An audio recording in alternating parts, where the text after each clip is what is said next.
श्रीदेवी की दो बेटियां जाह्नवी और खुशी, वो दोनों जनाब आली इस वक्त एक लड़के के साथ रिलेशनशिप में हैं और दोनों एक ही लड़के के साथ रिलेशनशिप में। जया बच्चन ने अपने जिन ख्यालात का इजहार किया है वो ख्यालात इंतहाई चीप, इंतहाई गंदे हैं। अस्सलामुअलैकुम माय सोशल मीडिया फैमिली, उम्मीद करती हूँ कि आप सब लोग हिफ्ज़ अमान से होंगे और खुशबाश होंगे। जिस रीजन में हम रहते हैं, जिस खित्ते में हम रहते हैं, यानी कि एशिया, इसमें पाकिस्तान इंडिया एक दूसरे के बिल्कुल साथ साथ हैं और इंडिया पाकिस्तान की जो हमारी लैंग्वेज है वो भी एक तकरीबन एक जैसी है। जिसे हम उर्दू कहते हैं उसको वो हिंदी कहते हैं। ऐसी सूरत हाल में तकरीबन 100 करोड़ के लगभग तो उनकी आबादी है, बल्कि उससे भी ज़्यादा, और हमारी भी जो है वो 22-23 करोड़ आबादी हो चुकी है। तो हमारे सीरियल्स भी कॉमनली हम लोग एक दूसरे के ड्रामास भी देखते हैं। पाकिस्तानी ड्रामास वहाँ देखे जाते हैं, वहाँ की फिल्में यहाँ देखी जाती हैं। इसीलिए एक दूसरे के स्टार्स को ना सिर्फ फॉलो किया जाता है बल्कि एक दूसरे की आदतें और एक दूसरे के कल्चर्स को भी अडॉप्ट किया जा रहा है। हालांकि हमारा कल्चर एक जैसा था नहीं, लेकिन अब एक जैसा होता जा रहा है। लेकिन शर्म की बात यह है कि अब अदाकार कुछ इस तरह की गंदी और शर्मनाक बातें करते हुए नजर आ रहे हैं कि जिसको सुनने के बाद आपका सर शर्म से झुक जाएगा और आप कहेंगे कि ये गंदी बात यहाँ करने की क्या जरूरत थी। तो उसकी रीजन भी मैं आपको बताती हूँ, लेकिन सबसे पहले बताऊं, दो खबरें हैं जो आपका दिल दहला देंगी।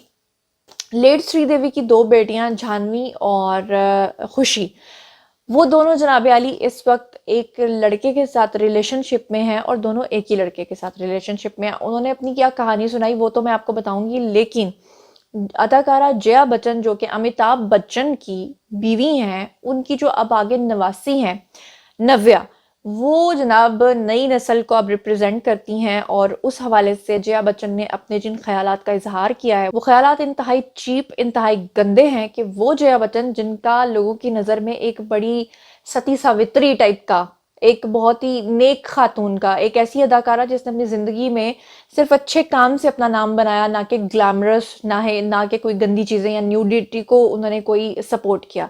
लेकिन अनफॉर्चुनेटली अब उनकी सोच सुनने के बाद सब लोगों को ये लग रहा है कि वो गलत हैं। और उन्होंने तो अपनी नवासी को यहाँ तक मशवरा दे डाला कि बिना शादी के अब लिव इन में भी रहो और बच्चे भी पैदा करो। ये क्या है पूरी स्टोरी, क्या है पूरी कहानी, मैं आपको बताती हूँ। लेकिन उससे पहले ये बात क्लियर करना बहुत ज़रूरी है कि मेरी ऑडियंस में बहुत बड़ी तादाद उन लोगों की है जो 17 साल से लेके 25 साल के दरमियान है और वो मुझसे चाहते हैं कि मैं हमेशा लाइट खबरों पे बात करूं। वो चाहते हैं कि मैं शोबिज़ के ऊपर बातें करूं। वो चाहते हैं कि मैं उनको इंडियन बॉलीवुड स्टार्स और पाकिस्तानी स्टार्स के बारे में खबरें देती रहूं, क्योंकि हमारी जो यूथ है वो ज़ाहिरी बात है कि वो सपोर्ट करती है या फॉलो करती है उन एक्टर्स को जिनकी वो फिल्में या सीजन्स देखते हैं।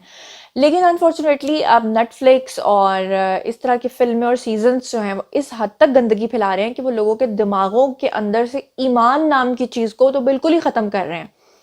अब मैं इस पे बात इसलिए करने लगी हूँ कि हर वो चीज़ जो इंडिया में एक ट्रेंड बनती है, बाद में कुछ अर्से के बाद वो पाकिस्तान में ना सिर्फ इम्प्लीमेंट होती है बल्कि प्रॉपर हमारे एक्टर्स उस चीज़ के पीछे लगते हैं। जैसे कि आपको याद होगा, आज से 5-6 साल पहले पाकिस्तानी इंडस्ट्री इतनी बोल्ड नहीं थी जितनी कि इन 5 सालों में हुई है। और अब हमारी एक्ट्रेसेस जो हैं वो खुलेआम सड़कों पे उस तरह के कपड़े पहन के फिरती हैं कि बंदा सोचता है कि ये इंडियन एक्ट्रेस है या पाकिस्तानी एक्ट्रेस है। बहुत ह्यूज डिफरेंस आया है। और जो लिव इन रिलेशनशिप्स की बात है वो पहले हॉलीवुड में होती थी, फिर बॉलीवुड में ये बीमारी आई और अब ये बीमारी पाकिस्तान में भी प्रवेश कर चुकी है। प्रवेश नहीं, सॉरी, मैं भारतीय ज़बान में आपको बता रही हूँ। पाकिस्तान में भी अब ये बीमारी जो है वो दाखिल हो चुकी है। और फ़र्क सिर्फ इतना है कि इंडिया में खुलेआम लोग बताते हैं कि वो लिव इन में रह रहे हैं, लेकिन पाकिस्तान में खुलेआम लोग नहीं बता रहे, जिक्र नहीं कर रहे। लेकिन ये गंद पाकिस्तान में बहुत ज़्यादा फैल चुका है, एक नासूर बन चुका है। और उसकी सबसे बड़ी एक एग्जाम्पल आपने देखी होगी कि हालिया सालों में 2020 से लेके 21-22 तक आपने देखा होगा कि बहुत सी जोड़ियां जो हैं वो टूट गई हैं, बहुत से रिलेशंस जो हैं वो टूट गए हैं। आप लोगों ने देखा लिव इन में, आपने सबसे बड़े, अगर आप मेन गुरु की बात करें तो सलमान खान और रणबीर कपूर का नाम आता है। सलमान खान की आज तक मुतअद्दिद गर्लफ्रेंड्स रह चुकी हैं जिनके साथ उनके ताल्लुकात रह चुके हैं, लेकिन वो कभी भी किसी के साथ शादी नहीं करते। और वो एक्ट्रेस जब उनके साथ रहते रहते थक जाती है तो आखिरकार वो अपना घर बसा लेती है। और इसी तरह से रणबीर कपूर को आपने देखा, वो दीपिका के साथ लिव इन में रहते रहे, फिर वो कैटरीना के साथ लिव इन में रहते रहे, फिर वो आलिया भट्ट के साथ लिव इन में रहते रहे। और फाइनली उनकी शादी से पहले जब उनको ये खबर मिली कि उनके यहाँ बच्चे की विलादत मुतवक्के है, तो फिर उसके बाद उन्होंने ऐलान किया कि वो अब आलिया से शादी करेंगे, क्योंकि के अब वो काफ़ी मैच्योर हो चुके हैं, तो अब इसके बाद उन्होंने अगली कौन सी गर्लफ्रेंड रखनी थी, क्योंकि इससे पहले भी वो कहते हैं कि मैं कोई 50 से ज़्यादा गर्लफ्रेंड्स रख चुका हूँ।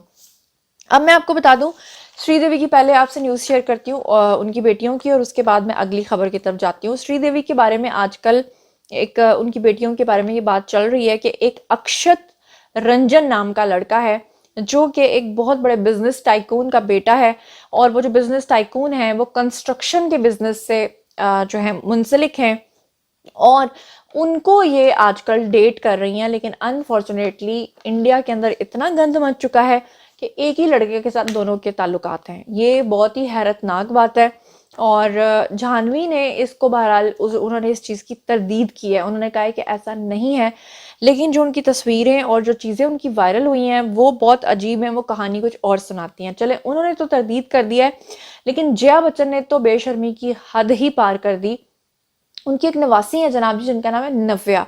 नव्या अपनी पॉडकास्ट करती हैं, तो पॉडकास्ट में, यानी कि पॉडकास्ट में आपको इस तरह से बता दूं कि सोशल मीडिया पे आप जिस तरह किसी का इंटरव्यू कर रहे होते हैं माइक लगा के, तो उस तरह से तो वो इंटरव्यू कर रही थी अपनी वालदा का, और यानी कि जया बच्चन की जो नवासी नव्या है वो अपनी वालदा का इंटरव्यू कर रही थी और साथ में अपनी नानी यानी कि जया बच्चन का इंटरव्यू कर रही थी। उस दौरान क्या हुआ, उस दौरान नव्या ने उनसे पूछा रिलेशनशिप के हवाले से, और उनकी जो पॉडकास्ट का नाम है वो है जी व्हाट द हेल नव्या।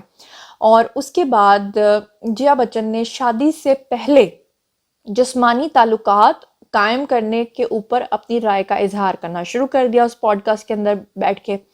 उन्होंने कहा कि बहुत से लोगों को मेरी इस बात पे इतराज़ हो सकता है, लेकिन वो महसूस करती हैं कि रिश्ते में जिस्मानी कशिश और मुताबिकत बहुत ही ज़रूरी है। यानी उनका कहना यह है कि कोई भी रिश्ता कायम करने से पहले, शादी करने से पहले आपको लिव इन में रहना चाहिए, उसके साथ जिस्मानी ताल्लुकात बनाने चाहिए। जया बच्चन सिर्फ यहीं तक नहीं रुकी, बल्कि वो इससे आगे बढ़ते हुए अपनी नवासी को, नव्या को ये मशवरा देते हुए पाई गई कि अगर शादी से पहले वो किसी लड़के के साथ लिव इन में रहना चाहती है तो उनकी तरफ से उनको ना सिर्फ इजाज़त है, बल्कि उन्होंने एक और मशवरा दे डाला और कहा कि अगर आप शादी से पहले कोई बच्चा भी पैदा करना चाहो तो आपको उसकी भी इजाज़त है। ये बातें सुनने के बाद भारत के अंदर भी बोलचाल आया हुआ है, क्योंकि कोई सोच भी नहीं सकता कि चाहे वो एक्ट्रेस हैं लेकिन वो अपनी नवासी को इस तरह का मशवरा दे सकती हैं। फिर उसके बाद उनकी जो वालदा है श्वेता बच्चन नंदा, उन्होंने और नानी जया बच्चन के साथ रिश्तों के बारे में कुछ दिलचस्प बातें की, और फिर उसके बाद उन्होंने लिव इन रिलेशनशिप के बारे में कुछ ताज़ा मशवरे दिए। जया बच्चन ने कहा हम अपने दौर में ये तजर्बा नहीं कर सकते थे, यानी उन्होंने दुख का इजहार किया कि हम अपने दौर में लिव इन रिलेशनशिप में नहीं रह सकते थे, लेकिन आज की नस्ल ये तजर्बा करती है और वो क्यों ना करे, ये भी उन्होंने कहा। फिर उसके बाद वो कहती हैं ये तवील वक्त तक ताल्लुकात को मजबूत बनाने के लिए जिम्मेदार है, यानी उनको लगता है कि जब आप लिव इन में रहते हैं तो ये इससे आपके ताल्लुकात बड़े अच्छे बनते हैं, बड़े मजबूत होते हैं। हालांकि आपने देखा होगा कि पहले ज़मानों में जब कोई किसी से शादी करता था बिना देखे भी, अरेंज मैरिज भी सारी ज़िंदगी लोग निभाते थे, लेकिन आज के दौर में लोग कितने कितने साल लिव इन में रहने के बावजूद भी अपने रिश्तों को तोड़ देते हैं, और कितने कितने साल की शादियां टूट रही हैं। अभी आपके सामने सना जो पाकिस्तानी एक्ट्रेस हैं और फ़खर, उनकी पहले 5 साल तक उनका अफेयर रहा, उसके बाद उनकी 14 साल शादी रही, लेकिन फिर भी शादी टूट गई। आपने देखा रणवीर जो हैं वो दीपिका के साथ कितना अरसा रहते रहे, दीपिका कितनी फेयर थी उसके साथ, उसके बावजूद उन्होंने उनको लिव इन में रख के छोड़ दिया। कैटरीना को लिव इन में रख के छोड़ दिया। आलिया को इसलिए नहीं छोड़ा कि अब वैसे भी वो आखिरी नंबर था। अच्छा, फिर उसके बाद जया बच्चन सिर्फ यहीं तक नहीं रुकी, उन्होंने कहा अगर कोई जिस्मानी ताल्लुक ना हो तो रिश्ता ज़्यादा वक्त तक नहीं चल सकता। और फिर वो कहती हैं कि आप सिर्फ मोहब्बत, ताज़ा हवा और एडजस्टमेंट पे नहीं रह सकते, यानी कि सिर्फ ताज़ा हवा खाओ, यानी वो पुराने ज़माने में जिस तरह फिल्में चलती थी और 2 फूल आपको दिखा दिए जाते थे ना, तो वो कहती हैं कि उस तरह की ताज़ा हवा और उस चीज़ पे आप नहीं रह सकते। अच्छा, यानी इसका मतलब है कि हमारे मुआशरे को अब ये चीज़ फीड की जा रही है कि हलाल और हराम का फ़र्क ख़त्म है। आपको ये फीड किया जा रहा है कि शादी करने की क्या ज़रूरत है, आप पहले लिव इन में रहो फिर बच्चे पैदा करो। ये तो वही वेस्ट वाला काम, हालांकि वेस्ट जो है वो इसका तजर्बा करके वापस लौट चुका है। अच्छा, फिर उसके बाद उन्होंने अपने मजीद ख्यालात का इजहार करते हुए कहा लोग बड़े मुनाफिक होते हैं। उन्होंने कहा कि अक्सर नौजवान लड़कियां अब इन चीज़ों से गुजरती हैं, यानी कि वो लड़कों के साथ रिलेशनशिप्स में होती हैं, लेकिन वो उसे अपने घर वालों से छुपाती हैं, क्योंकि घर में जिस्मानी ताल्लुकात के बारे में बात करने की इजाज़त नहीं होती। उनका कहने का मकसद ये था कि हम बड़े महान लोग हैं, हमारी बेटियां जो हैं वो हमारे घरों में ये बातें कर सकती हैं, अदरवाइज लड़कियां कर ये सब कुछ लेती हैं लेकिन वो बात नहीं करती। जब जया से पूछा गया, जया ने पूछा कि हम लोगों पर पाबंदी क्यों लगा रहे हैं, ये उनका सवाल था कि लोगों के ऊपर पाबंदी क्यों लगाई जा रही है, लड़कियों को क्यों कहा जा रहा है कि लिव इन में नहीं रहना। तो तब श्वेता जो उनकी बेटी है उन्होंने जवाब दिया, कहा कि खवातीन को कंट्रोल करने के लिए, क्योंकि उनका मतलब ये था कि खवातीन को इसलिए मना किया जाता है ताकि उनको कंट्रोल किया जा सके। ये नहीं कि दीन ईमान कोई मजहब भी कोई चीज़ है, कोई ईमानदारी भी कोई चीज़ है। वो बस कहने लगी कि खवातीन को कंट्रोल करने का तरीका है, खवातीन को अपने जिस्म के बारे में बोलने का कोई हक नहीं दिया जाता, उनके तमाम फैसले मर्द करते हैं। नव्या की पॉडकास्ट में उन्होंने 10 एपिसोड्स की ये ऑडियो जो है, वो सीरीज जो है उसको जारी किया है, आप लोग देख भी सकते हैं, सुन भी सकते हैं।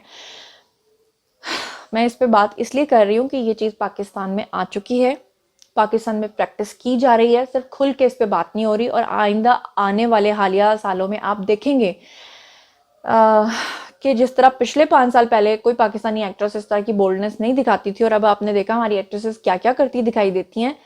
अब ये चीज़ें पाकिस्तान में हो रही हैं, यानी कि मजहब का खात्मा हो रहा है, गलत चीज़ों को प्रमोट किया जा रहा है।